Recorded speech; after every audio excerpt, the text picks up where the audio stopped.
Welcome back to Sock Talk, Week 8. We are officially halfway through the fantasy regular season. That is crazy to think about. We're joined today by Hoodie. Oh, it's James! Oh, hey.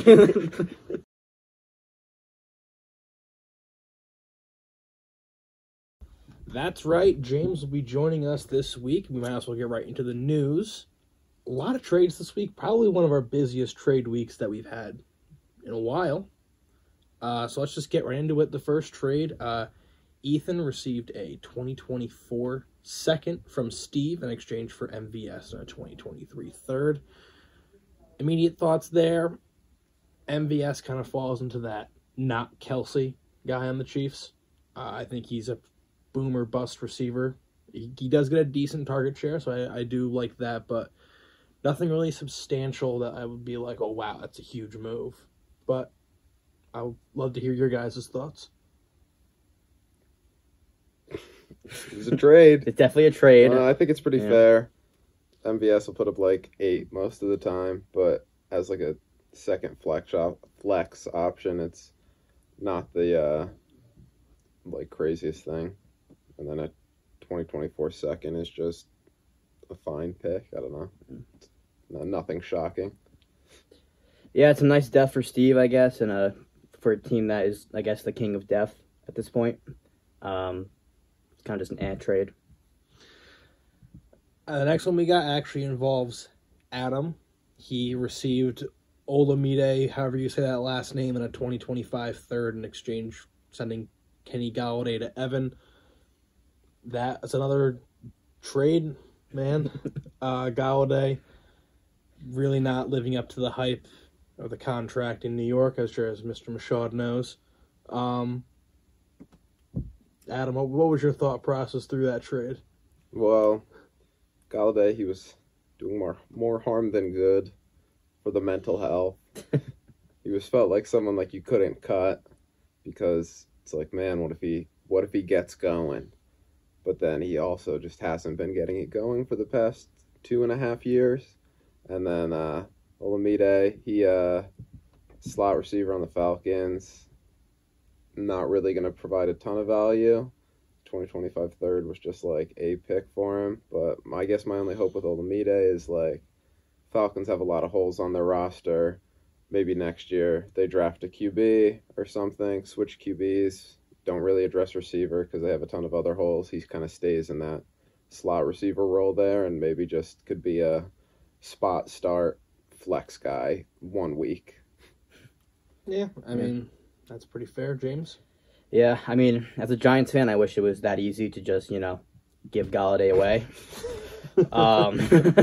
But yeah, fantasy-wise, I mean, Falcons don't throw the ball too much. I have London, so even he's not getting as many targets as, he did at the beginning of the season. So it's kind of one of those ant trades. But yeah, like Adam said, hopefully they get a decent quarterback next year. Maybe he provides more value.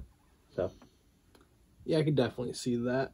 A pretty big trade that we had next was between Trevor and Zach. Trevor received Rashard Bateman in a 2025 second, and Zach received Joe Mixon in a 2025 third. I think that despite initial reactions from some people in the league, I think it's actually a pretty fair deal. Bateman is still young. He's got time to prove it. I just don't think he's developing as quickly as a lot of people thought. He did miss a lot of his rookie year with an injury, where Zach needed just any help on his team that can get consistent scoring. I think Mixon can provide that. And just quick pick swap, Trevor bumps up around in 2025. What are your guys' thoughts there? I pretty much like it for Zach. I think Mixon, he definitely needs the help at RB right now with Najee not looking great, Dobbins back hurt again, and Mixon he's really the only guy on Cincinnati that they use. Like Pirine might get 4 or 5 carries or touches a game, but really the running game goes through Mixon. And then Bateman, I mean, I just don't think he's really proved it yet to be worth something of that, like, level running back, where it's like he'll probably be a low-end RB1 for someone who's probably more in, like, that wide receiver 3 range. I just don't think he's really shown it yet. But I don't think it's the worst deal ever either, but I do lean Zach. Yeah, I do lean Zach as well here. Zach's a guy who is trying to get a win in any way possible. This is definitely a good way to do it. Was kind of surprised of Trevor giving away him at this time, but I do lean Zach a bit there. So I think Trevor had a little bit more leniency with his running backs, having Jonathan Taylor and Derrick Henry, who was acquired earlier this year. But yeah, I was a little confused. Like I said, Rashad Bateman's still young, got time to prove it. So right now I would lean Zach, but in the future, if Bateman can really step up and be like Lamar's favorite target in Baltimore or have success elsewhere, I think that it would come back to be a pretty fair deal. I'm sure in like 3-4 years when Mixon's out of the league and Bateman's still probably doing okay somewhere, it's like, yeah, the Bateman side looks better. You get the longevity out of it. It was also like, I forgot if it was last week or the week before, but Trevor was talking about how you need a win with elite running backs, and he gave, I don't know if we're going to call Joe Mixon elite, but he's definitely like an upper tier running back, and just to have the depth there, especially with Henry having some injury history and Taylor already being banged up this year, giving away an asset of like that value while you're trying to like go in and win a championship, I thought was just a little confusing on that part. Yeah. Definitely have to see how that one plays out. The next trade might be the most important of the week. It involved me and Evan. I received Jimmy Garoppolo for a third. Obviously, this week I had most of my team on a bye, and Jimmy Garoppolo just got Christian McCaffrey, and I thought, hey, you know what? I'll take a swing at Jimmy this week, just because, maybe McCaffrey provides some extra support that I'll always miss in Carolina. But what are your guys' thoughts on the deal? Good for Evan, I guess. He got a third when Garoppolo was never going to play on his team because he has Herbert and Kyler. So, I mean, getting something for that, I guess, is good. And, yeah, it was a spot start for you. Okay. yeah, I mean, for me, I feel like maybe you probably could have found equal production or at least maybe close to it on the waiver wire. But, Jimmy G is a proven asset. He'll give you 12 to 15 for the week. So, not a league-breaking trade at all. Definitely won't hurt you too bad down the road. But, I mean, for a team like you, I'm a little confused giving away picks, but it's a third, so it's whatever. I have 5 others of them. Yeah, it's That's pretty Jujus inconsequential. that you just turned down. What? That's 5 Jujus that you just turned down. I know. Yeah. Probably one of the biggest trades that happened this week. Trevor received T. Higgins and sent to Cherry a 2024 first and Rashad Bateman. So you see the flip on Bateman there. I like the deal for both sides there. Again, Cherry is rebuilding, so he gets a first and a younger player, which really helps him. Trevor gets a more proven asset in T. Higgins, who has been doing pretty well the last couple weeks, if I'm not mistaken. What are your guys' thoughts there? I definitely like this one for Trevor, and I think this kind of makes the other trade kind of like less whatever. Like, he basically he gave Mixon and a first for Higgins and a second, which I'd probably do that. I am also, I think, one of the higher people on T. Higgins than most. I think he's really good, but his main thing so far has just kind of been injury concerns, and then obviously he's going to have to share the field with Chase, but I do think they support enough passing where they could both be productive. And then Cherry, I mean, this team probably makes his team worse this year as he's trying to get Bijan and 2024 first. Adding another first will help. Yeah. I like it for both sides here. Like Adam said, the first trade with getting Bateman makes more sense, giving away for Higgins. From Cherry's side, getting the first is huge as a guy who's just trying to get assets and picks and looking toward the future there. So I like it for both sides. I'm actually pretty high in T. Higgins myself, so I think it's a pretty fair deal for both sides. Yeah, I'd have to agree with you both there. So now we have another first-hand experience here. I think that's kind of cool that we all have at least one trade here. James has more than a few in here. But James received Christian Kirk and a 2024 second in exchange for Darrell Henderson, a 2023 second, and a 2024 third. I like the deal. Oh, and he sent it to Trevor. Yeah. I really like Christian Kirk. I think he's had a great year this year, and it's a good thing, or a good job on Trevor for kind of selling him high. Also, I like I like that Henderson, probably the main runner in Los Angeles right now, might not be saying much because their run game doesn't look great, but I still think it's a good move for both teams. Maybe this is Trevor trying to get that Mixon replacement, which I wouldn't say is completely fair, but he also gets 2 draft picks as well. So I think the move works out both ways. I think you needed a more consistent receiver help, and Trevor needed a running back to make up for Mixon. So I don't hate the move. I think I like this more for James. I think Kirk is definitely better than Henderson. I saw something. It's like, yeah, Henderson's probably going to be the lead guy there. But through 6 weeks, I think the Rams, every running back combined, has a total of like 60.3 points. So all the running backs splitting carries are averaging like 10-ish points a game, which isn't really that good. So even as a lead guy, I don't know if that'll really make a ton of difference. The thing that I do like for Trevor is he got Zach's 2023 second. So he basically moved up a year where he could add someone. And this class does have pretty good depth at like the running back position. There's probably going to be some guys that you could get in the second that'll probably show pretty good value immediately, where James just kind of moved back a year with the second. But I think Kirk, he does have a long-term contract there and seems to be the number one option there for Lawrence. So is probably like a wide receiver 3 or like your flex 1 play pretty consistently. Yeah, my thought process through this, I really do like Kirk. I think that, as Jacksonville gets more and more comfortable in that Doug Peterson offense, there'll be obviously more opportunities for Kirk. He's still getting like 8 to 10 targets a game, so I really do like that. Henderson was an asset where I was kind of like, obviously with Akers being, probably traded or not on the team anymore, he'll probably lead the backfield for the rest of the year. But I don't know after that. I'm assuming with the class this year for running back, the Rams probably draft a running back or 2. They've also been in talks a lot about like trading for someone. Yeah, like so they were in on CMC and stuff. So absolutely, yeah. So I think that for me, selling high on him was my thought process there. I did move back a year with the pick, the second round pick there, but I managed to get it back in a later trade, so it ended up working out. But I do like Christian Kirk a lot, and he does add some more consistency to a room that has shown up and down through the year, especially with me starting a lot of rookies. So, yeah. Yep. And speaking of that later trade, James and Steve made a deal with James receiving Van Jefferson in a 2023 second, and Steve received Hunter Renfrow in a 2024 third.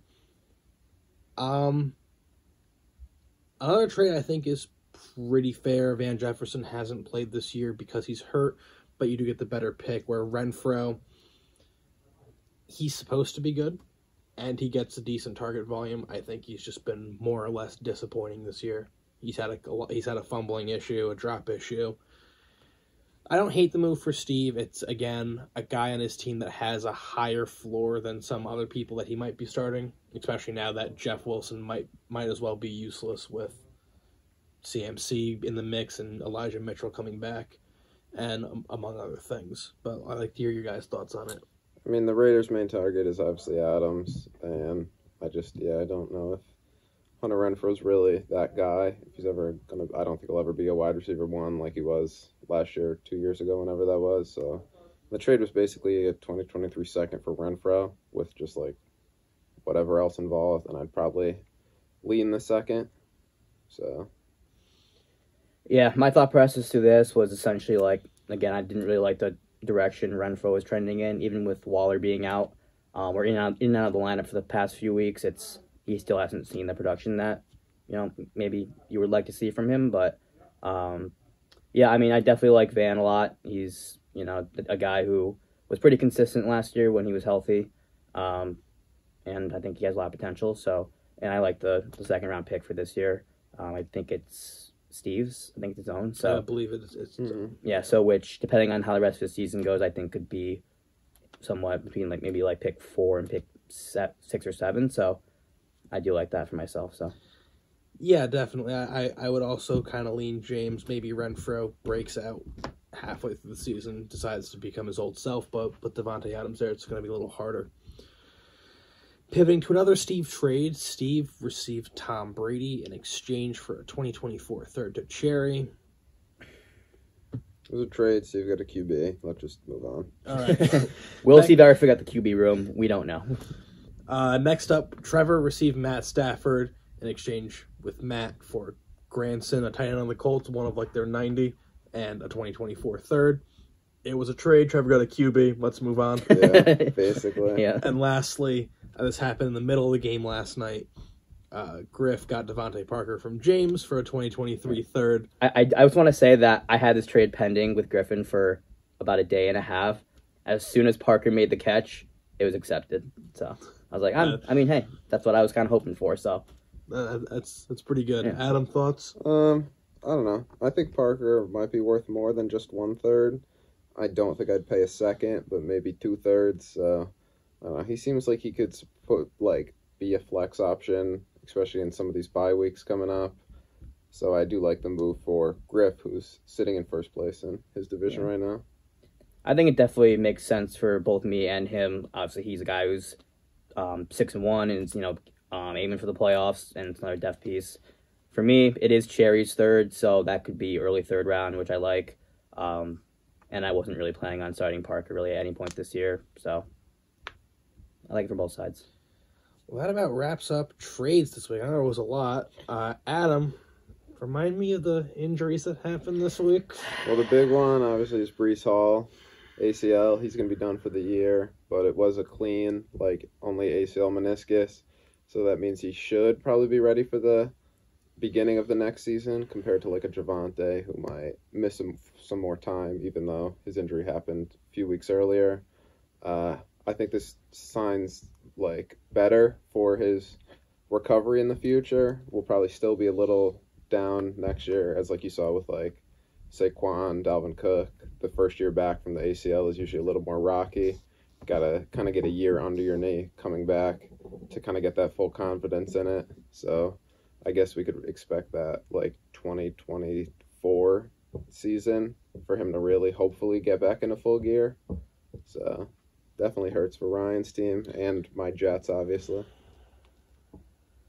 Yeah, it's definitely a tough one. I'm very sorry, sir. It's a huge injury. Obviously, your team wasn't probably not making the playoffs this year, but not something you want to see out of your, first overall pick? 1-1. 1-1, yeah. So, not what you want to see, but, like Adam said, clean tear. Hopefully, he can come back, middle of next year and contribute, but tough loss. I will say this.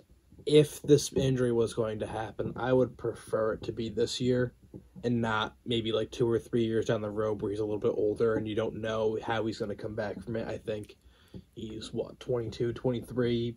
He should be able to bounce back from this rather well instead of a guy who might be 26, tears his ACL. It's okay, well, not only is he missing time, he's 27. Yeah. So, hopefully he comes back strong. Yeah, DK also had a knee injury. Yeah, but he's fine. Yeah.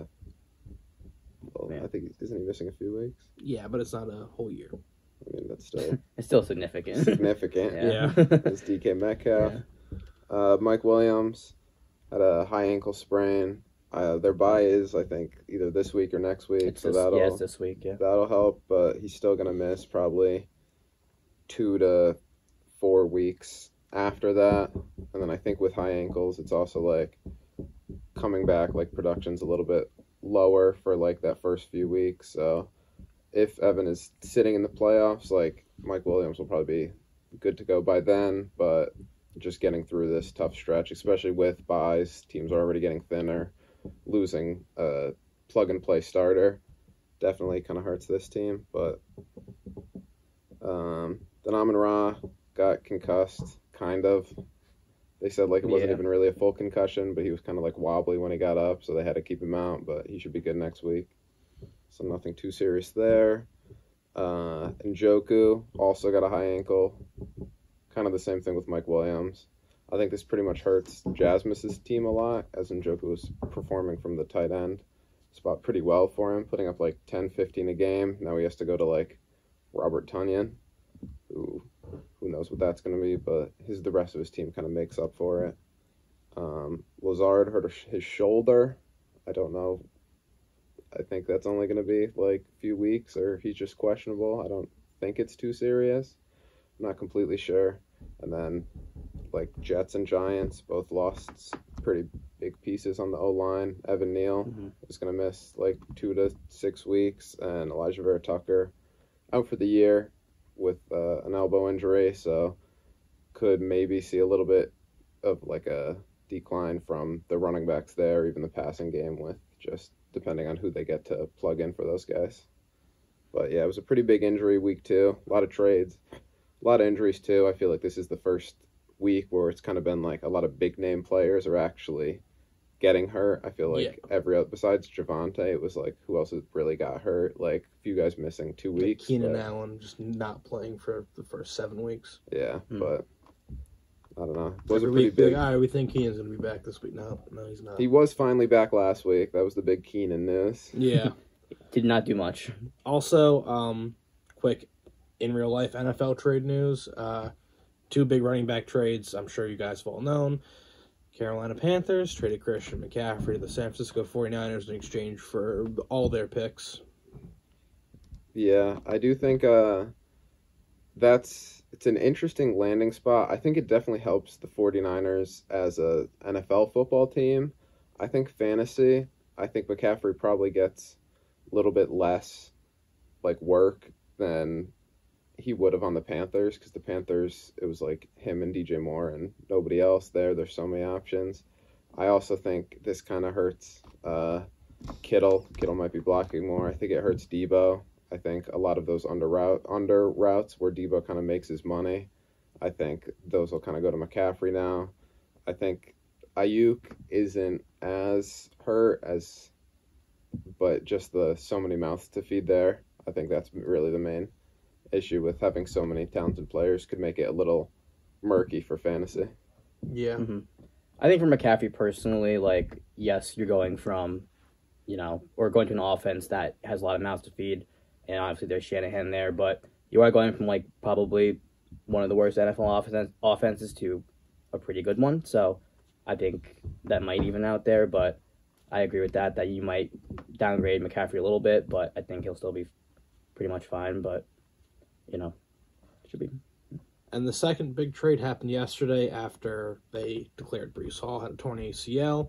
The Jets sent a 6th that could be a 5th to Jacksonville and received running back James Robinson. We were discussing this off camera before the show.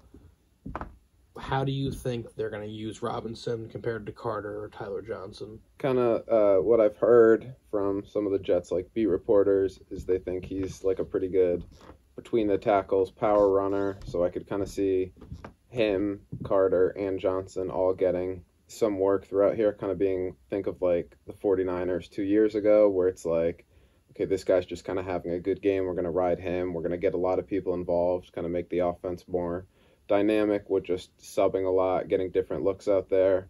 Could see Robinson maybe getting some like the short yardage work, 3rd and 1, 4th and 1, some goal line stuff. Ty Johnson maybe in like a 2-minute drill, or like when it's obviously going to be pass situations, and Carter I think could kind of be like the normal 3rd down back, like give James Robinson like the first carry where he picks up 2 yards and then bring in Carter for the next 2 plays or something. I think it'll kind of be a little bit murky, going to be kind of hard to start any of these guys until you kind of see what the offense is going to look like. But I guess if you're Matt, it's kind of easy to start James Robinson because you have no one else. That's fair. I think that wraps up the news. Let's head right over to Power Rankings.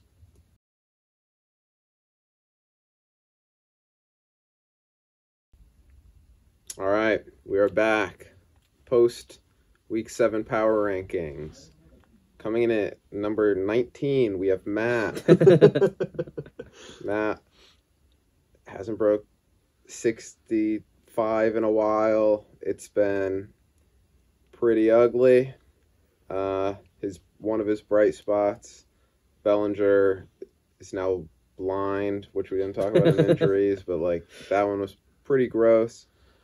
Amon-Ra was out too. Robinson, I think they kind of held Robinson out knowing they were going to trade him. I don't know if the knee injury is completely true.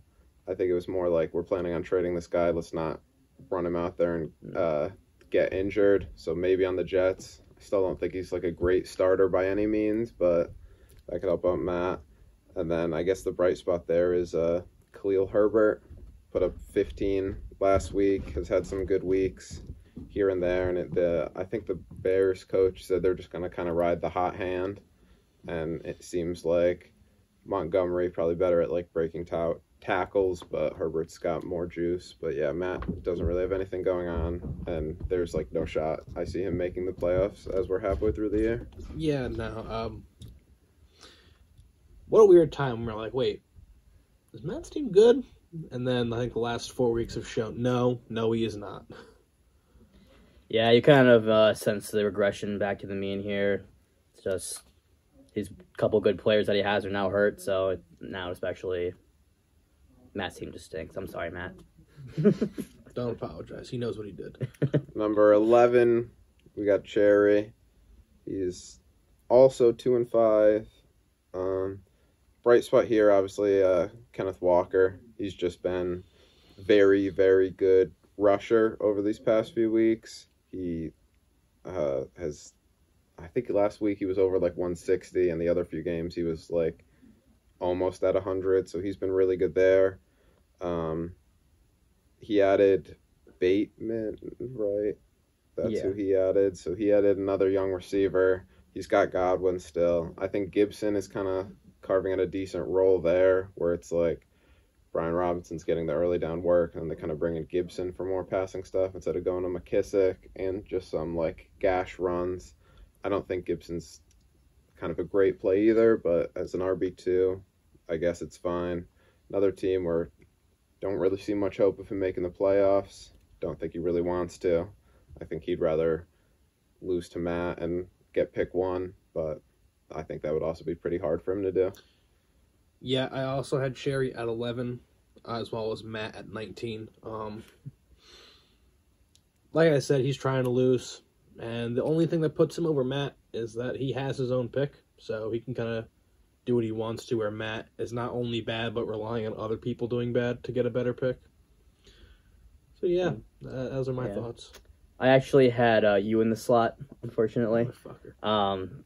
I do think some of Cherry's guys are trending a little bit more up, whereas you had obviously the Breece Hall injury, which is big. But Understandable. I mean, I had you guys were pretty even, but I just decided to put you here. But yeah, this team is trying to lose, and it will probably continue to as we go on. So yeah, number 10, we got Ryan. Hi. He's 2-5.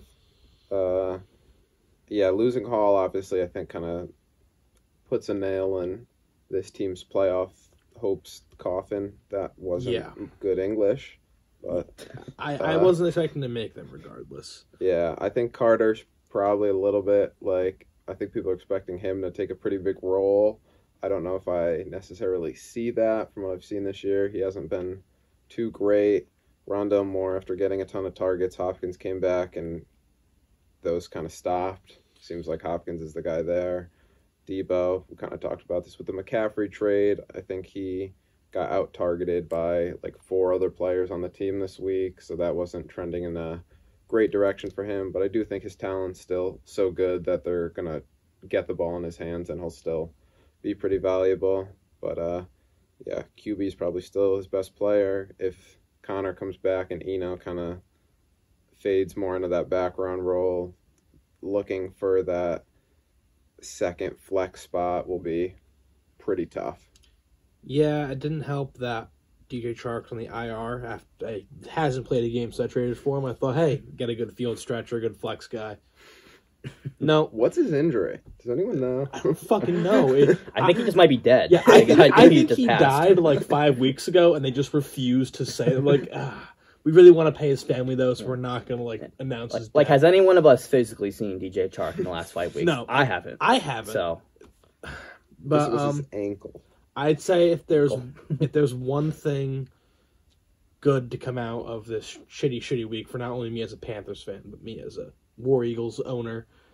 It's that we had, I think, 4 or 5 starters on a bye. We still cracked 100. I think that's improvement from where last year I would have all my starters in and I'd score 70. Mm-hmm. So, yeah, little things. Yeah, the reason why I had him one slot lower was just because, again, I think some of Cherry's players are trending up, whereas some of your players are kind of trending down and losing their roles that they kind of had in previous weeks. But this is still a young team, a promising team for upcoming years, and hopefully you can get your guys back healthy. Yeah. And you did get your revenge this week. Last week you were the third highest scorer. Didn't get the win. This week you were the third lowest scorer and ended up with the win. So things kind of even up there. That's the perks of playing Matt. Yeah. Can I do that every week now? Number 9, I have Zach. And I don't know if it's time to kind of panic if you're the manager of What Would Jones Drew. I think he is still a good team. I think McCaffrey obviously was kind of limited in that first week there. He was only on the team for 3 days at the time when they played. I think his role will probably get bigger over time. And I think CD definitely looks like when we were all panicking after that week 1 performance, I think he's kind of looked better, trended up in the right direction since then. Obviously, Devontae Adams is Adams, but the tight end room, Kyle Pitts, they just don't throw the ball in Atlanta, so it's making him hard to have any value. He's probably worth benching at this point, even though it's hard to bench someone who I think was looked at so highly in the offseason as Kyle Pitts. I think adding Mixon definitely helps this team, but there's just not a lot of depth here. So many injuries with Dobbins, Elijah Moore basically just sitting out now, Keenan kind of being so 50-50 all the time.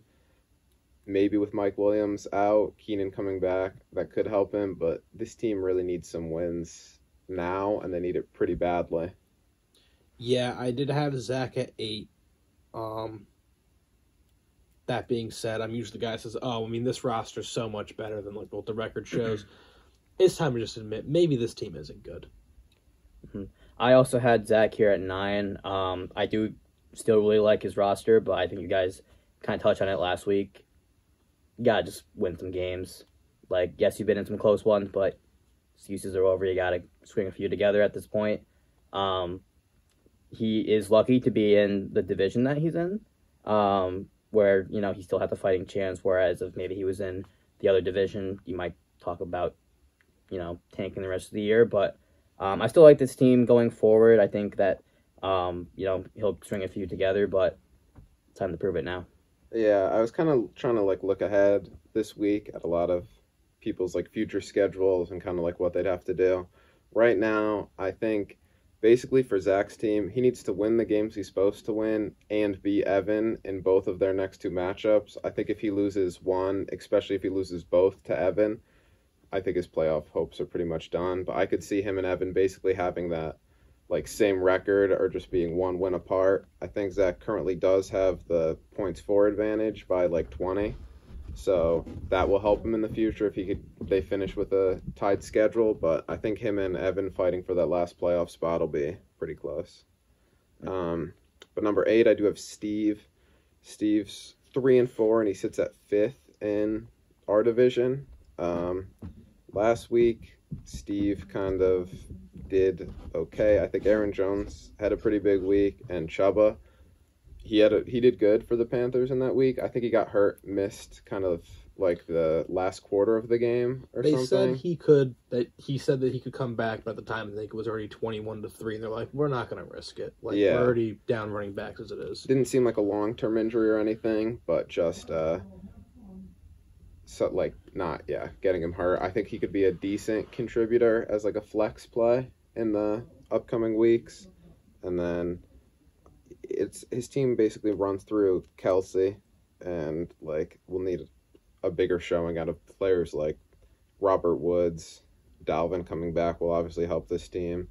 Gus also went off on his bench.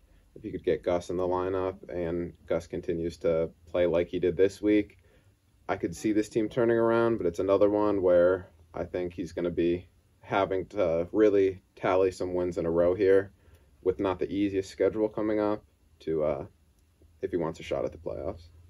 Yeah, I did have Steve at 9.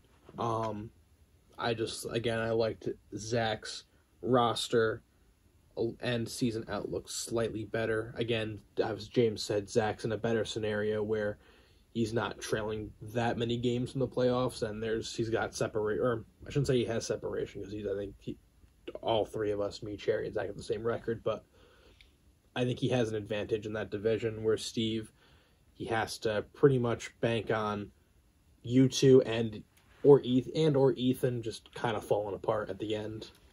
And I think I actually looked ahead for this one a little tougher of a schedule. Yeah, to end the year. Yeah. I don't think he's played Jasmus yet. We'll have to see. Yeah. Yeah, I think he has Griff this week, and then I think probably one or two more versus Jasmus, so it's pretty tough. I had Steve in this slot as well. I do like his team for the rest of the year, but maybe not his schedule. I did like the Lockett acquisition from last week. That's definitely going to help him out. And he kind of sold high on Clyde where, he's not even really the starter anymore there. So that was good for him. But, again, this team will just have to, all their guys kind of have to hit their maximum potential in order to secure a win every week. And I'm not sure if that's going to happen. So we'll see. In the 7th spot, I have Evan at 3 and 4. He's currently sitting in the 3rd spot of the playoffs in his division. He had a pretty strong week last week. I think Hopkins coming back. A lot of people were kind of unsure what we were going to get. We got 14 targets, 10 catches, 103 yards. So I don't think you could really ask for much more. Obviously, I think the big thing here is losing Mike Williams. Mike Williams he's basically been up or down. It seems like he either gets like 100 yards and a touchdown or 10 yards. Nothing really in between. But he's been a clear plug-and-play starter for Evan. Losing that will definitely hurt this team going forward. I think he does have enough depth. I think one of the things we need to watch here, too, is Judy, who's kind of been rumored on the trade block a lot. Where will he end up? I've heard the Giants. I've heard a few other teams on possibly acquiring him. Will he get traded? Will he stay? Kind of up in the air right now. But I think this team definitely is sitting in a good spot to make the playoffs. I don't think they have the hardest remaining schedule left. I was kind of looking at some of them. A lot of times, he might be playing Trevor here, but Trevor has, Taylor, Pittman, and someone else on a bye where he doesn't really have anyone on a bye. I think one or two cases might be the opposite way, but I think if he wins the games he's supposed to win and can get one of those two off Zach, I think we see Evan in the playoffs for the first time ever. I mean, that'd be a huge move for Evan. I also had him at 7. Like I said, he's in a better spot than Zach, better record. And despite losing Mike Williams, he did get DeAndre Hopkins back, who looked really, really good Thursday against New Orleans. So let's just hope that continues. And I think you covered a lot of the bases pretty well. Yeah, I actually had myself here at 7 and Evan a slot higher. Just because of the playoff seedings right now. Evan is sitting in a playoff spot. I currently am not. So that was the only reason there. I really do like his roster the rest of the way and his schedule as well. Yes, he did lose, obviously, Mike Williams, but he can plug and play, Devonta Smith and Miles Sanders in there. So he definitely has the pieces. Paris Campbell, too, has gotten 10-plus targets the last 2 weeks. So he's a guy who he can also think about starting. So I do like Evan here. In the 6th spot, I have you, James. You have just kind of been managing to sneak by and just kind of keep winning. I don't think you have the strongest roster on paper, but week in, week out, you come out, pull out a win, and that's really the only thing that matters. I think we've kind of seen a fall from a lot of those really promising young rookie receivers besides Pickens. I think Pickens is still at a good showing, but Dobbs didn't have a catch last week.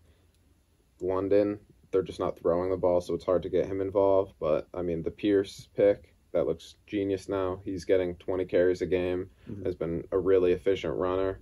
And I think that's kind of where your team's kind of been carried with him. Fournette bad week this week, but has had a lot of good weeks in the past. And then I think you're probably kind of just hoping for a Kareem Hunt trade. If he goes to the Rams, if he goes somewhere that needs a running back and will kind of make him that premier guy, I think that would do huge for your team moving forward. And then obviously adding Kirk, I think, gives you another solid receiver to kind of just play every week compared to just which rookie will play good. Another team, I think, like, I was looking, I think me, you, Steve, and Ethan at the end of the year could all kind of be sitting at like 8-ish wins, and it could come down to points for, which I think you're currently last in. So might need to start putting up some higher scoring weeks, because then if we're with the same schedule, you'd be the one missing out of the playoffs. But I think our division, the 2, 3, 4, and 5 seeds could really go any way still. Yeah, I also had James at 6. Like you said, not the strongest roster on paper, but I like the Christian Kirk move. I think that really strengthens a receiver core that was really being carried by rookies, which isn't necessarily a bad thing. It's just you can show how they fluctuate from week to week. So I think Christian Kirk gives you a more solid option at receiver. Also, it's going to be maybe look at more upgrades come the trade deadline if you're going to push for a playoff spot, or even just see what if Ethan or Steve or even Adam decides to blow it up. Maybe you're like, hey, I can probably make it in with this roster now that this has happened. So, yeah, definitely have some decisions on your hands. I have you at 6. Now let's hear your own thoughts. Yeah, I mean, I did have my team one slot behind, like I said, because of Evan's, position right now. Yeah, definitely, like Adam said, that 2 through 5 spot in the division is going to be a dogfight the rest of the year. I do like my team a lot. I like how young it is. Getting Kirk was huge for me this week, but I'll definitely have to start seeing more consistency out of my rookie receivers if I'm going to stand a chance at making the playoffs, and then if I get in competing throughout the playoffs. So looking for more consistency there. And yeah, I'm going to pretty much be playing the same guys every week, so just got to hope for the best, I guess. Number 5, we have Trevor. He is 3 and 4. I think the thing here is we all expected Trevor to be one of those really top contending teams, and we haven't seen it. I think those first 3 weeks he had like some surprising losses, but he was one of the highest score each of those weeks. Since I think week 4 and on, he's barely been breaking 100, which doesn't really look great, and I think that kind of reflects with the losing record. He is sitting pretty comfortable in second place in that division, and this is also when, we did say Griff was going to be part of this easy schedule, but he still managed to lose that one. But coming up, Matt, me with a ton of players on bye, Matt again, and Ryan.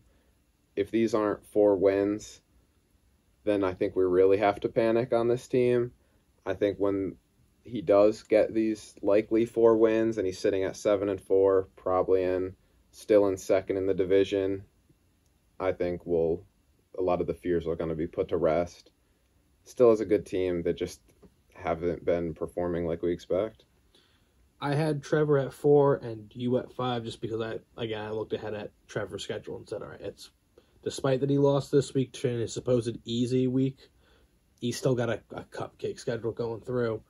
So I did have him at 4. But yeah, his team's just not producing right now. I think he's still among the top in points scored. If I'm actually, I could be wrong. I think he's second. Yeah, 900. Jasmine says. Or he's third. He's third. Okay, Ethan hasn't beat by 0.2 points. Yeah. So he's still among the highest scorers. I think that later in the year, you just need to see some consistency, especially heading into the playoffs. And we'll also see how some of those trades we talked about earlier work out. Like we said, Mixon, maybe one of those guys that he should have kept, but he also did acquire T. Higgins, so hopefully that strengthens the wide receiver core. After all, it is wide receiver U, and they may or may not still run this league. Yeah, I actually had Trevor up at 3 here, not you at 5, Adam. I still really like this roster. He is still sitting in second place in his division.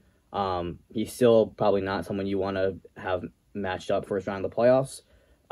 So I still really like his roster. I think they'll turn around and it'll start translating to some wins. But like Adam said, if it doesn't happen over these next 2 to 4 weeks, we're definitely panicking. I had myself at 4. I'm sitting at 4 and 3. I lost last week to Jasmus, but who doesn't do that? Literally none of us. Not one person. Yeah, I think I'm pretty proud with how my team's been playing recently. I think at the beginning of the year it was like I'm barely breaking 100 but getting wins. These past few weeks it's like I'm breaking 120 but I'm getting losses, and I'm breaking 120 with players like Olamide Zacchaeus and Ben Skowronek in my lineup. So when that turns into DeAndre Swift if he gets healthy, Michael Thomas if he gets healthy, and I could actually get my full lineup out there, and the guys that have been producing, the Saquons, the Kittle finding his groove, Moore finally kind of breaking out, if that can all kind of come together, I could see myself kind of putting up that like 120, 130 points a week and getting some good wins out. I still think I've got some easy matchups. I know I have Ryan this week. Not necessarily an easy match, but he's been playing kind of okay. But Matt again. But then I do have Jasmus again on my schedule too. I think I'm probably going to finish around the 7-8 wins, kind of like we talked about, be fighting for that division. I think right now I like my odds, but this really could go a lot of ways. Yeah, I had you at 5, like I said, because you had a slightly harder schedule than Trevor. You do sit in a decent spot where if you were to have a 3 or 4 way tie for second through third in the division, you would advance as long, or you might not if it was Ethan and Steve. Yeah. So, but you're in a decent position. Like I said, you just got to get healthy. Yes, you're injured. Is it as bad as the last 2 seasons? Probably not, but you want to get that full team out there. And I think when your team hits that potential, you can be better than what your record and points for have showed. Mm-hmm. Mm-hmm. Yeah, I agree with most of what is said. Ramondre has been a stud. For you just got to get a little more healthy and some more consistent points, and it should look pretty good. Wandale also is a guy who's looking like may get a lot of targets in New York going forward, so that's a guy I looked for out as well. I did look at your schedule coming up here. You do have Ryan this week, but then you get Trevor, Jasmus, and Griff. So that's a pretty big test there. If you go, but you have Cherry the week after. And then Matt. So you're hoping to sneak 1 or 2 versus those guys, and if you can do that, I think your playoff spot looks good. But if you were to drop all those 3, it might be a little bit tougher. So I definitely like you going forward, but it's going to be a big test these upcoming weeks. Number 3, I have Ethan. I think Ethan, he's getting in those really high-scoring close games, starting to win them now. And I think we're kind of seeing the same Ethan that won the championship last year. ETN kind of trading Robinson kind of shows that they have like full belief in him going forward. Jamar Chase obviously has had a few huge weeks in a row. Chubb is obviously Chubb. Olave has been probably the best rookie receiver out of everybody so far. Juju's looked great these past 2 weeks. I think this team has a lot of potential. They have pretty good depth. They have the studs to match it, and they have the points for. They're the second highest scoring team in the league. I think if there was one team out of us, like the 4 of us in our division, I think they're probably the most likely to get into the playoffs. Also, just with having almost like 100 points lead in the points for. I think it's just shocking that this team lost to Matt and now couldn't be more different. Might come back to bite him in the future, but I still like Ethan's team a lot. I also had Ethan at 3, and I think you covered it really well, like you said. He was losing those high scoring games. Now he's winning them. That trend keeps up. Could get dangerous there, and I do agree. I think he is the safest option of the 4 fighting for those last 2 playoff spots. Mm-hmm. Yeah, I definitely agree. I had Ethan at 4, but I could easily see him higher too. When your biggest problem is QB, you are in a pretty decent spot. So yeah, I agree with that. Where I think that Ethan's pretty much a lock to make the playoffs, but it just depends on performance the next few weeks. But I do like his team. Number 2, we got Griff at 6-1. This is for him and Jasmus. Both of them just need 5 wins. If they go 5-2 to end out the season, they're guaranteed the first round and the bye. They obviously could lose a few more, only win like 3 or 4, depending on how the other teams do. But I think with this win against Trevor, having the 3-game lead, I could see Griff very well getting the number 1 seed and bye there. I think it's not a lock yet. I think Trevor still could put up a fight with this easy schedule. I think if Griff wins the games that he's supposed to win, maybe steals one against someone where he might not be favorited, kind of like he did that last week, I think he could definitely be sitting in the bye. I think it's pretty much also a lock that he's going to make the playoffs. I don't think like Evan or Zach are necessarily going to make up 5 games on him, pass him, and both get in. So, yeah, I'd have to agree. I mean, it is a surprising move this year from a team at the start of the year. I kind of was like, this is a fringe playoff team at best, and they're the best in the division right now. So all credit to Griffin. And yeah, I think he's pretty much a lock for the playoffs, and I would even say basically a lock for a bye as long as he continues his winning ways. Yeah, I really like Griffin's team as well. You know, like you said, definitely a lock for the playoffs.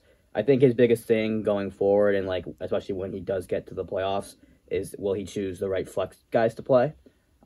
He does have a lot of options in those last 2 slots. He can play Pollard, he can play Mooney. He could also go with the Devontae Parker, Garrett Wilson. So it's just gonna be for him choosing the right guys to play at the right time. But he has had in the past done that very well. So I like that for him. And number 1, obviously, we got the wagon. We got Jasmus. So we have to talk about this. He's really good, guys. He's over 1,000 points scored, over 150 basically over everybody else. I thought there was a shot I had him this week. And then Eckler and Jacobs both combined for 70 points. So, I mean, when we're talking about how good his receivers are and his running backs are doing better than that, kind of says a lot. And then, yeah, I am really mad. I wanted to play Jawan Johnson, and then I didn't. And then he dropped 20, and then Olamide only dropped 6, where if I do that, I end up winning. But I was like, I thought Swift was going to play, so I wasn't going to play Jawan Johnson over Swift. Yeah. Mm-hmm. And then Swift didn't play, but they had the game on Thursday night, so I was this close to beating you, Jasmus. I was right there. Stupid Swift. This is the year of Jasmus. Like we said, he's really good. I think he's also proof for some of these teams that are trading for QBs excessively. You don't need it. If you have a core, if you can build a core similar to this, you don't need a QB. It doesn't matter who you could put Jacob Eason out there in your QB slot and you'd still win games. So yeah, my biggest concern for this team, like earlier in the season, was definitely depth. But you know, Foreman has kind of just fell into his lap, thanks to me. I don't know why I dropped him. But he's got some pieces now on his bench that you can plug and play over these bye weeks. He's a wagon. When you score, or when your quarterback scores 4 points and your RB1 scores 0.5, and you still put almost 140, you're a good team. So Yeah. well, that does it for power rankings. Let's head over to matchup previews.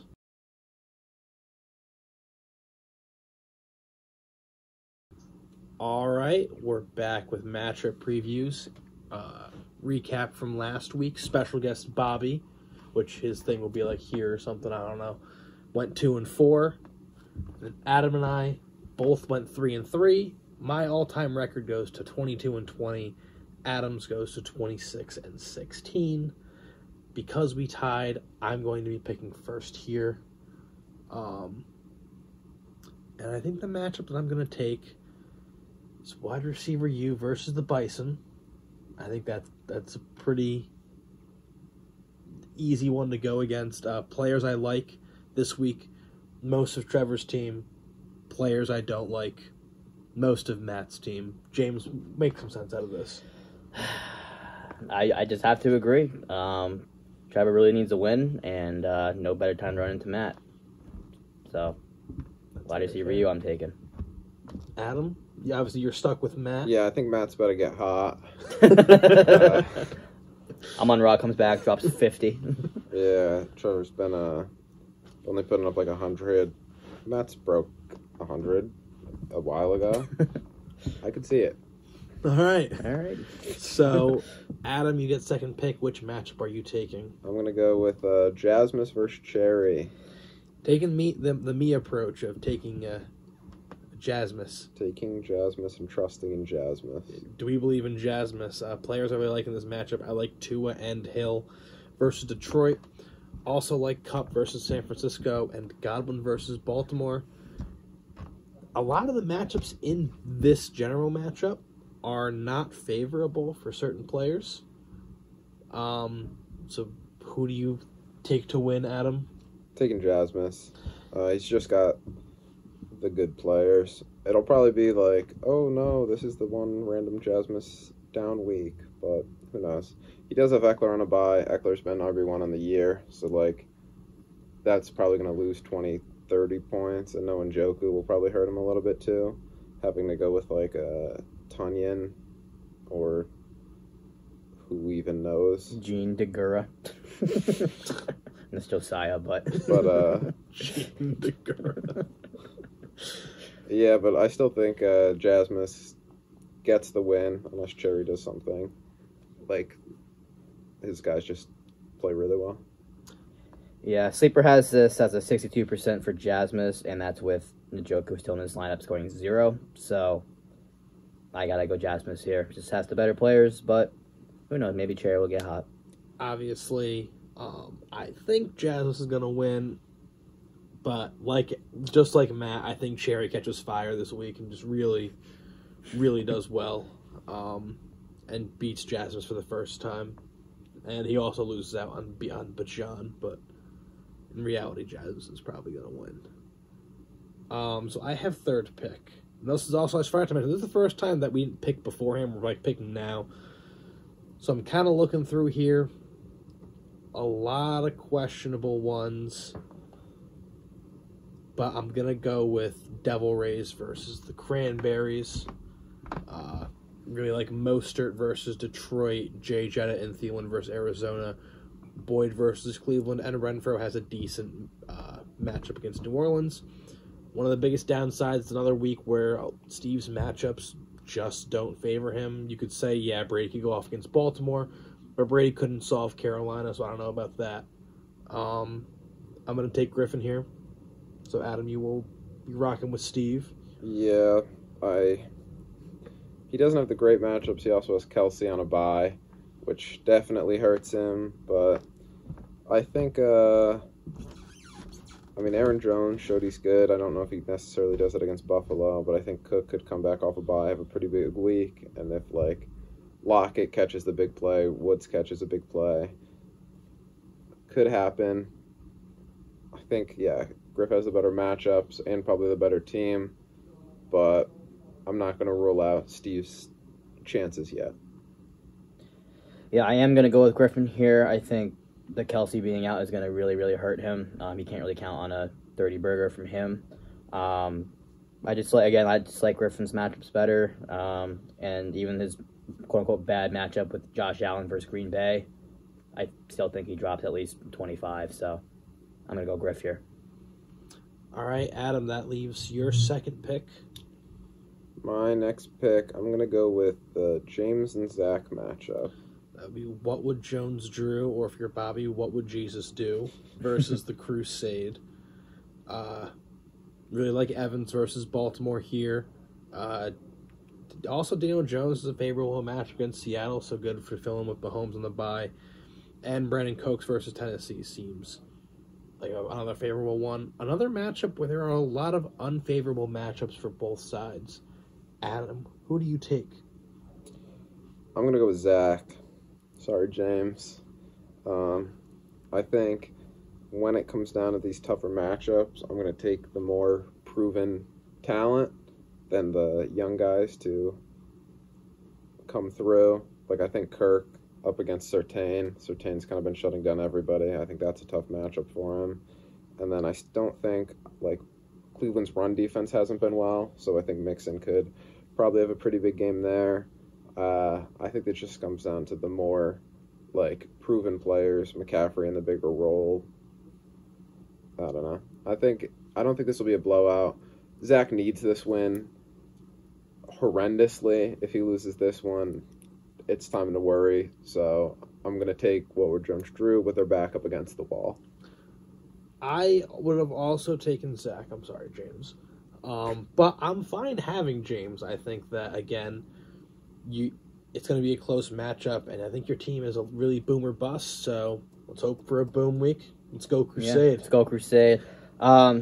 Unfortunately, I'll have to pick against myself here. I'm going to take Zach as well. Let's go Sorry, Crusade. James. It's just a so anti-Crusade week this week, but no, I do like Zach's players better this week. Again, like Adam said, taking the more proven players over the rookies that I'm starting. I think I'm going to be relying on trying to get another 28 to 30 point week out of Daniel Jones, which may or may not happen. I mean, he did rush for over 100 and, throw over 200 last week, so there's the framework for that, but playing at Seattle against the 12th man, not ideal. But yeah, I just will take the more proven talent here, but Sleeper has as like a 30-point spread. I think it'll definitely be closer than that. All right. So the last matchup I will take, it's a tough one. These are both pretty even matchups. I'm going to go with the Anteaters versus the Gladiators. Really like Zeke's matchup against Chicago, Waddle versus Detroit, Judy versus Jacksonville, ETN versus Detroit, Hawkinson versus Miami. I don't like Curtis Samuel versus Indianapolis, and Chubb and Cooper versus Cincinnati. Because of that, I'm going to take the Anteaters to win, which Adam means you will be with the Gladiators. This one is another very close one, though. It's going to be, will Ethan win those big games with high scoring, or at least close? But that was definitely English, so Adam, take it away. I think this will be a high-scoring, really close matchup. It'll probably all come down to Monday night, where Ethan will have Amari and Chubb going. I think he'll probably be down going into Monday night. The question is how much and how much will he need. I think Denver's pass defense has been really well. I don't think their run defense has been great, so I could see ETN in that feature role getting a lot of the work, even a little bit through the air too. And then I could also, the thing there, a lot of those games have been low scoring, so it'll be like, will ETN get the touchdown? Will there be a touchdown? Who knows? Does this count as prime time because it's Sunday morning? Are we seeing the Broncos in prime time again? God damn it. The schedule. And then I think Chase, who he'll have going on Monday night too.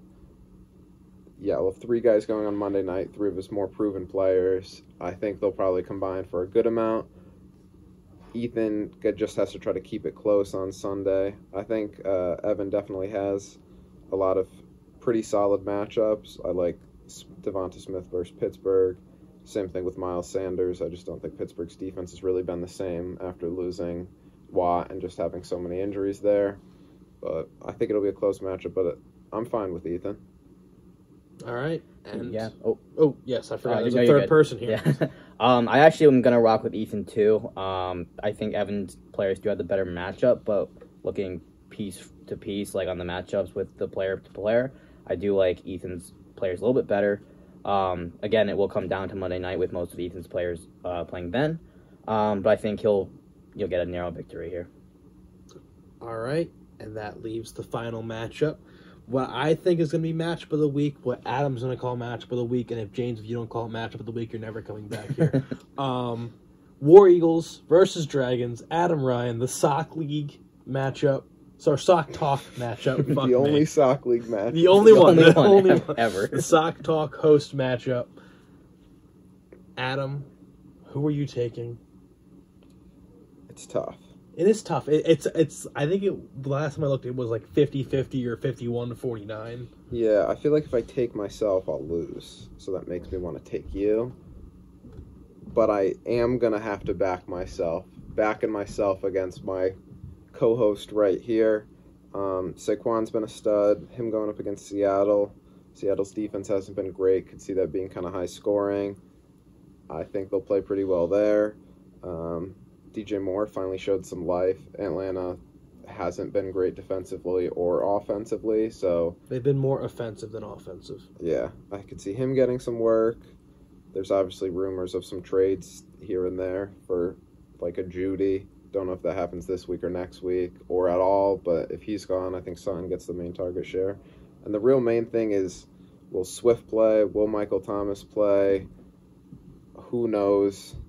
I think they're both getting close to returning. I think if Swift plays against Miami, could be another game, pretty high scoring, and I think that would kind of push me over the edge.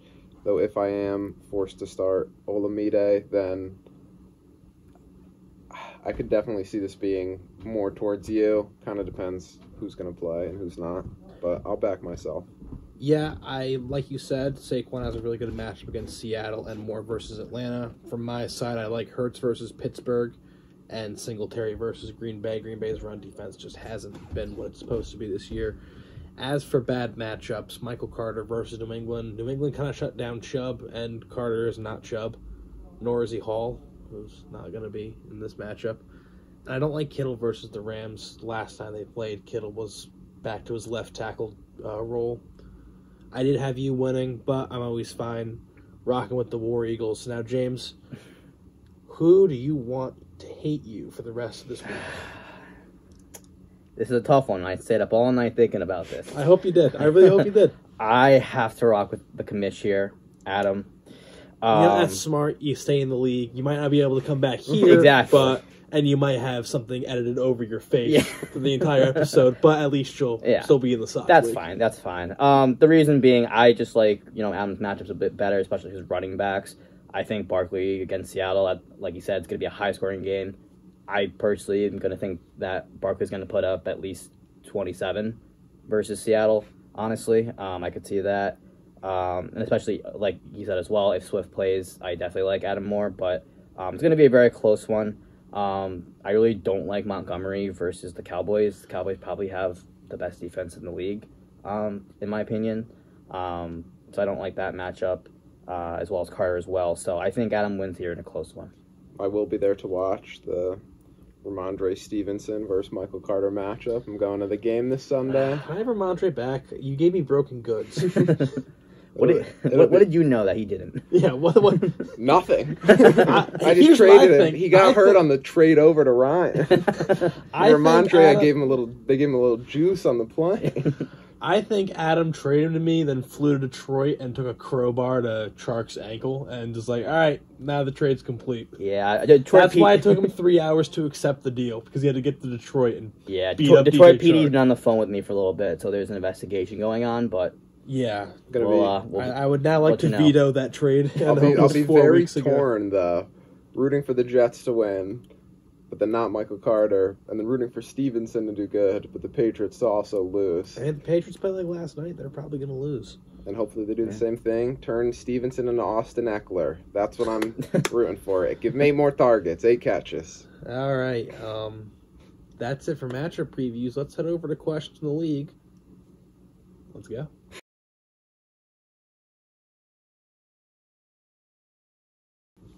All right, once again, we are back. I say that a lot. Might even be a counter this episode if I feel like editing something that's not just what I usually do. We have questions. The first one is one I missed last week from Ethan, so I want to apologize. But it also kind of worked out in our favor that we waited because something changed in the actual NFL that led to this. But he asked us, with such a deep running back draft class coming into this year, what are your ideal landing spots for some of these players? Like, what NFL teams? I mean, the obvious one that comes to mind immediately is Miami. I mean, their guy right there is Mostert, who's like 31, and he's putting up 20 points like a week, basically. Mm-hmm.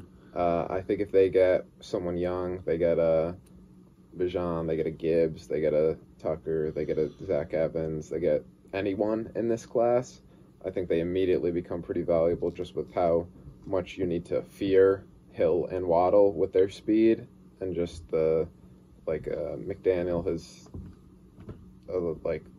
49ers running backs like prowess of just turning them into gold. So I think really whoever lands there is obviously gonna maybe get bumped up a draft board a little bit.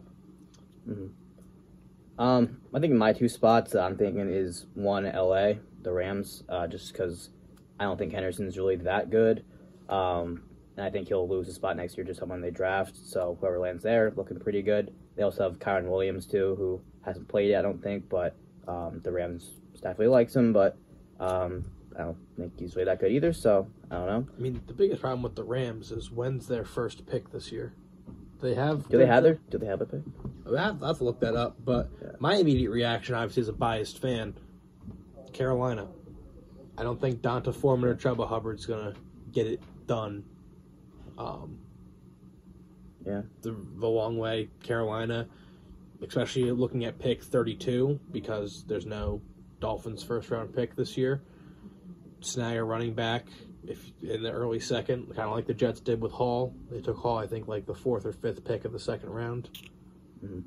The Rams have their second. The Rams have their second. So the Rams could also get it, and presuming how they do, it could be anywhere from early to late. Few other spots.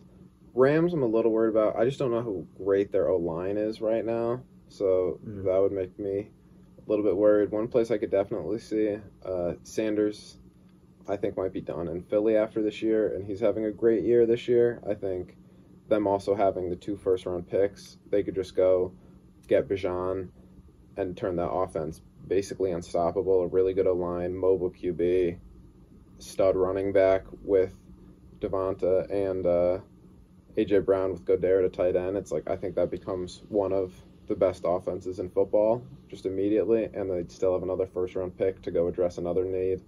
The Falcons, they've kind of been turning pretty good people into running backs, and it seems like Arthur Smith wants to really establish the run. Obviously, they need a QB and have other holes to get, but if they try to get like a stopgap QB, like one of those random free agents, that never really works out. But if they don't have a top pick and have to do that, if they get one of those running backs take over like that, we've seen what Cordero Patterson has done, who did nothing in the NFL for 8 years and has really turned into kind of like fantasy gold. I think if they get a good young running back with actual like talent, I think he could turn pretty good there. I think even Chiefs too. I mean, you look at, like, obviously they don't love Clyde Edwards-Helaire as much as they did now, and Pacheco got in but didn't do much as well. So I could definitely see that backfield being a little bit murky next year. So if they get someone really good, maybe they pop in and take over that lead role. And it's a very good offense, obviously, so I could see that as well. I was seeing stuff that like Clyde didn't really fit their scheme. They need more of like a slasher running back, where Clyde isn't really that. So if they get someone there that could just bust off some few big gains, I think that could definitely be a good spot. Last 2 spots I was thinking of, I'm also thinking about running backs on expiring deals.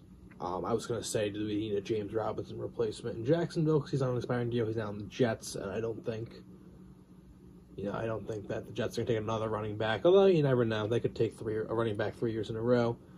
2 other spots, though, the Giants. If they do not want Saquon, maybe they're more inclined to pay him after this season. I think in my opinion, I think he's a lock for at least a franchise tag. Yeah. Because he's probably easily the best running back this year, and might as well. And I think he likes Daboll and that, the new coaching staff, so I think he would definitely be inclined to stay. And the other one I was going to say is Chicago with Montgomery. Herbert looks young. He looks okay. I wouldn't say he's lead back material.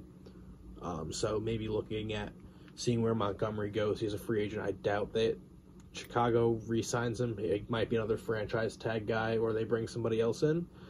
But those are kind of like the 8 spots that I'm kind of looking for. Maybe I like them, maybe I don't. Obviously, there's also... I feel like the Bears are a little tough because they have so many needs. Yeah. Yeah, it's like Wagon Prater is running back. We didn't even bring up the Bills, who they've kind of been constantly trying to find that running back. They have Devin Singletary. They're good. Sure. Zach Moss. Zach Moss. I don't care about him. We had Devin Singletary. Great this year. Yeah. They had Devin Singletary. They've been trying to find that running back, haven't yet. Maybe, again, such a good team all around them. Talks of them were in the CMC sweepstakes. Maybe they could, unless if they don't trade for one, maybe they go out and draft one. Again, really try to solidify that guy. I'm kind of surprised Buffalo didn't try and get James Robinson. I mean, their offense is way too fast for James Robinson, I think. I was thinking Robinson and Singletary are just kind of like similar. I don't really see an upgrade there, so. I don't know. There are definitely spots, and just with it's talked about the talent, and there's those aging guys. What happens with Zeke? What happens with Derrick Henry? What happens with a lot of these guys that are hitting 28, 29? Do they kind of do what the Broncos did, where they had Melvin, but they brought in Javonte, who was like, now next year, hopefully they're going to have him take over. So bringing a young guy to kind of split with Derrick Henry, take the pressure load off him a little bit, maybe get an extra year to him, and then take over for him in a year. So I think there could be like kind of a complete flip over of the running back position with really only like Hall, JT, like the locked in stone studs being safe. Yeah, another place, I think the last one I'll mention is Baltimore. Dobbins seems to be better at getting hurt than getting in the end zone. Really hasn't been it's been a long time since the Ravens had a sufficient running back there. So There's a lot of spots. I just think with the talent, this is kind of like what happened with the receivers, basically over the last 3 drafts in total, where it's like, yeah, the Bengals don't need a receiver, but Jamar Chase is there. We're going to add Jamar Chase with T. Higgins and Tyler Boyd and just get a dominant passing offense. I feel like a lot of teams have kind of done that, where it's like, yeah, we don't need a receiver, but this receiver is probably better than this old guy we have, so why not bring him in for a second, third round pick? And I think the same thing will happen with running backs. All right. Yep. Trevor then asks, now not focusing on the NFL as much, more on Sock League, what are your biggest takeaways from the year so far? Some examples he gave. Jasmus just using devil magic to stay healthy and keep winning, whereas Zach and himself aren't being seen as like a dominant threat as they once were thought. So I'll kick it off to you two. I think a couple that stand out to me are, number one, Griff's rise. He was a team, like we were talking about before, that we thought was going to be a fringe playoff team, that especially in that division you would at best hope for the number 2 or number 3 slot there. But he's really, done well. He's worked well with the pieces he had, and he's looking good there. My other takeaway, too, is, like, what is Steve doing? I think I've asked that before in a couple questions, but he kind of came in hot, with a really good team, making a lot of moves to have probably what we thought was the number 1 starting lineup going into the year. He definitely pivoted a little bit from that. Now the deeper team, but maybe not as less star heavy. So I'm not sure what to take from that really, but he's definitely been a loud start to his start at Sock League. So yeah, I kind of have to agree with the kind of, I wouldn't say what is Steve doing. I think it's more picking a direction. I think start of the year, guys weren't playing in the preseason, so their first in-game action was the actual games. Obviously, Henry got off to a slow start. I'm sure everyone's seen the video of him getting trucked by that guy in the Giants, which is not a Derrick Henry thing that usually happens. So maybe it was a little bit of panicking there. I think now it's more of a, are you going to go younger, or are you going to try to win? Because you can't do both. As much as we'd all like to, you really can't. So that's a big takeaway. Also, like you said, Griffin's rise. Also, I think this year is going to be really telling of, does blowing it up actually work? Obviously, Matt has been bad for years, but that's also kind of his own failure of not having his own picks and then taking the guys that he takes and trading them for picks and just kind of endless cycle.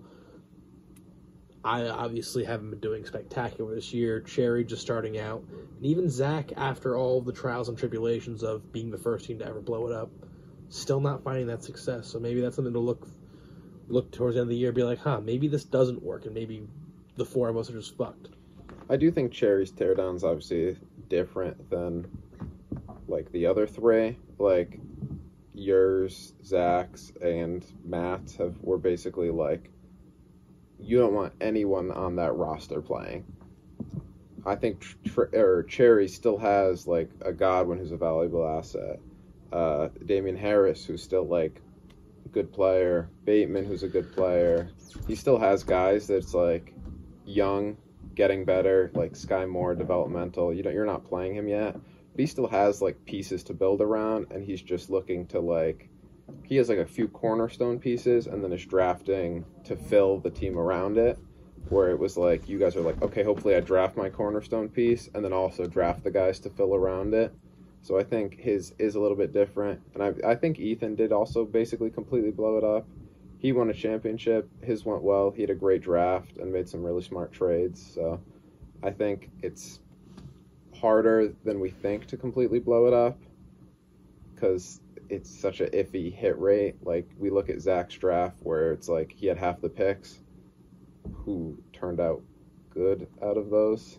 Like CD and it's like Clyde was Dobbins Akers, Henry Ruggs. It's like Henry Ruggs went to prison. Could have been so different if he takes the other guys, if he takes Taylor, if then he takes Swift, if then he takes T. Higgins, if then he takes Michael Pittman. It's like, okay, you just had the best draft ever, but so hard to do that in hindsight. It is. Hindsight's always going to be 20/20. And I think one of the surprises is really James's team. I think I had you at like 9 in the power rankings to start the year. I thought your team was young and had potential. I didn't think they'd really kind of step up and perform already like they have. So I really think that was like the London having some huge weeks. Pickens looking really good. Dobbs out of nowhere. Pierce. I think all your rookies are pretty much contributing right away, which I didn't necessarily see happening. Yeah, it must be nice. All right, that's it for questions that they asked. Any questions you have, Adam or James? I do. All right. My question, here's one for James. All right, we've seen this happen kind of a few times recently. It was like James Robinson, day 3 UDFA guy, got replaced. Michael Carter had a really good year, got replaced. It seems like all these day 3 UDFA guys, no matter how good they do, still get replaced in a year or two. Mm-hmm. Jeff Wilson, do you have any fear of that with like Dameon Pierce, who's looked really good, but still a day 3 guy? In a year or two, they could just be like, we're actually just going to take this other guy we like more. Yeah. I mean, especially at the running back position, that's definitely a concern in general. I'm not as worried about it with Pierce just because I feel like the coaching staff really, really likes him. I just like his game in general. He has a lot of burst, a lot of speed, a lot of power when he's run. So he concerns me less than like a Michael Carter or someone like that. But at the running back spot, it's always, a chance that it could happen.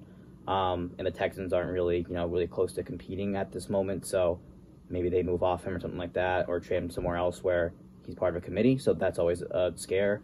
But I would say my concern is a little bit less than the guys that you kind of mentioned there.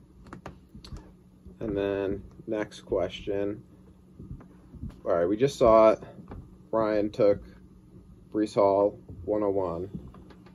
Tore his ACL out for the year. Kind of saw the same thing. Javonte hurt in his second year. First year, ETN had the Liz Frank. Do you think this might change the way that, like, startups and, like, maybe, like, a rookie draft would be focused instead of more valuing the receivers more? Obviously, you need the RBs to win, but if the RBs aren't healthy, they're not helping you win. So it's like, yes, obviously Bijan is looked at as the most clear-cut number 101 in recent years since, like, Saquon. Is there any, like, just the running back position injury concern, or maybe not as much with Bijan, but, like, the 2, 3, 4 running backs compared to, like, the 1, 2, 3 receivers? Do you think we could see any, like, switch in mindset there? I think even this year when I was doing a lot of redrafts or a startup, you kind of see the receivers sneaking higher and higher into the first round. Guys like Justin Jefferson, Cooper Kupp, Jamar Chase, they kind of sneak in to like that 4 to 8 range. I still think that when you're a running back, even if you are getting hurt so young, you're young still, so you have time to recover, where it's not like if Derrick Henry tore his ACL, I would feel a lot worse about him than Javonte, even though Javonte's might be more serious, because Derrick Henry is 30. How is he going to come back from that? It's not like he was a very explosive runner. He was just powerful. So, I mean, I think from what you're saying is I'm not completely concerned about running backs. but I could also see wide receivers jumping into the fold as a little more higher importance than running backs. Yeah, I definitely think that wide receivers, I think at this point, have pretty much overtaken running backs with importance. Just looking at, especially just our league in general, you only have to start really 2 running backs versus you have to start at least 3 receivers plus 2 flexes, which could just be receivers as well. And they get hurt less than running backs. Their shelf life is obviously longer than running backs. So I think, especially with Dynasty, it's a lot. It'll be interesting to see this year because it's a very running back heavy class, but we've seen that receivers have kind of taken the more importance. So I think this draft will kind of be a telltale of how the league is thinking of running backs versus receivers. You can even see it in the actual NFL draft. I mean, look at how many receivers went in the first round this year compared to the first running back off the board was Breece Hall at pick 38. Yeah, absolutely. So I think obviously a guy like Bijan, he might go in the first round, but I mean I think even the last first round running back was Klein. That was 2 or 3 years ago. Yeah, and he was pick 32. The very last in the first. Did Najee go in the first? I thought he was second round, early second. He might have gone. Sure. Let's fact check that. We have Google. Google, it's free. He went pick 24. All right, so he was also first round, but again, it's been 1 running back in the first compared to 5 receivers. Yeah, I'm pretty sure this year picks 11 through 18 or 11 to pick it, whenever that was just strictly receivers. Yeah, a lot of them went. But I don't know. Yeah. That's all my questions. Do you have anything to ask, James? I guess one in general question, not particularly your team, but in general fantasy-wise, what is one guy that you're selling going into the second half of the year at the trade deadline approaches, and maybe one guy that you're buying? Buying? Maybe, yeah. Obviously, my bias with the Panthers, I would look at Chuba, just be like, hey, he's a guy that can kind of fill in. Obviously, I might not do that with the specific Sock League team because what's the point of trading for Chuba when he's probably getting replaced after the season? And it's not like my team's going anywhere. Also, maybe look at a James Robinson for a buy just to try to get that upside with the Jets. And even a sell, I would just say probably Lockett. It's kind of hard to say who I'd sell right now. My team specifically, maybe one of those, if you have a guy who's 27, a receiver, sell him high now because in a year or two you might not be able to. Mm-hmm. Yeah, I think for me, looking at it from a dynasty landscape, I think obviously in our league it wouldn't really happen because Ryan has Breece Hall and it's not like he's competing, but if you were a bad team and there was a competing team that had Breece, trying to get Hall for one of your better running backs that might be a little bit older to get younger, kind of hold you down a little bit, help your draft stock, getting younger at the RB position even though he's hurt, trying to do something like that. I think a lot of times these injured players are decent buys. I think Marquise Brown would be a decent buy if you're a Jasmus and can afford it, a Griffin can afford it, where it's I'm still going to make the playoffs. I don't need his production these few weeks, but then once he comes back for the playoffs, same thing with a Mike Williams. I think those guys that are hurt might be a little bit cheaper because they're not helping you now, but in those 5 weeks when you need them for the playoffs, that could be a good buy. And sells, I mean, it's tough. I think Jacobs is probably a sell just with how good he's been playing. I don't know if it's sustainable, but obviously why would Jasmus sell a running back that's helping his team so much? It's definitely situational. I think one guy that if I'm a playoff team that's looking to put myself over the top, I'm thinking about Chris Godwin. He's been a guy who's been kind of low teens when he's been healthy this year, but the Bucs have really, really struggled on offense, and he's still putting up that. So I think second half of the year you'll see Brady kind of figure it out there, as he usually does, and I think you could see Godwin getting back to more of what you're usually expecting, 16 to 22 per week. So that could definitely be a league-winning move if someone wants to do that. And Cherry, I think, is a little hesitant to move off him, but for the right price, definitely could be had. Yeah, I think one of like the big spots is like where Evan sits right now, because he's that like in the playoff spot, still going to be competing with Zach and Trevor. Like one of them's going to miss out, and I think Evan has a lot of those guys where it's like they definitely help you win now, so you want to keep them, but like Miles Sanders could easily be replaced next year. Zeke could easily be replaced next year. Hopkins is going to be like 32 next year and just is coming off a really big week. Like I just said with Mike Williams being injured, missing some time. So it's like those guys you might not like have value in a year or two. So it might be best to sell them now, but it's hard to sell them now when you're trying to get to the playoffs and compete. So that makes it tough. He could also then go on the flip side, package like a Judy who's still younger and has value and a Devonta Smith to try to get a really like stud running back, stud receiver with like a first or something. So I think he's in that perfect like going either way, has players to sell if he wants to blow it up, get younger, has players that he could use to buy if he wants to go all in and try to make the playoffs. All right, I think that kind of wraps everything up. Special thank you to James for joining us on this fine afternoon. Thank you for having me. It's a wonderful experience. Absolutely. Probably a longer episode we got. Yeah, it's all right. I don't have a life. The James input. Yeah, well worth like I said, it. I don't think our viewers will mind a little longer episode. I think it's not at all been a pretty big hit for everyone. So, all right. Well, that kind of wraps it up. Adam, you want to take it away? See ya next week with who knows who will be here or if no one will be here. Maybe we'll just film the couch for an hour and post it. Probably not that one. See ya. Alrighty. See ya.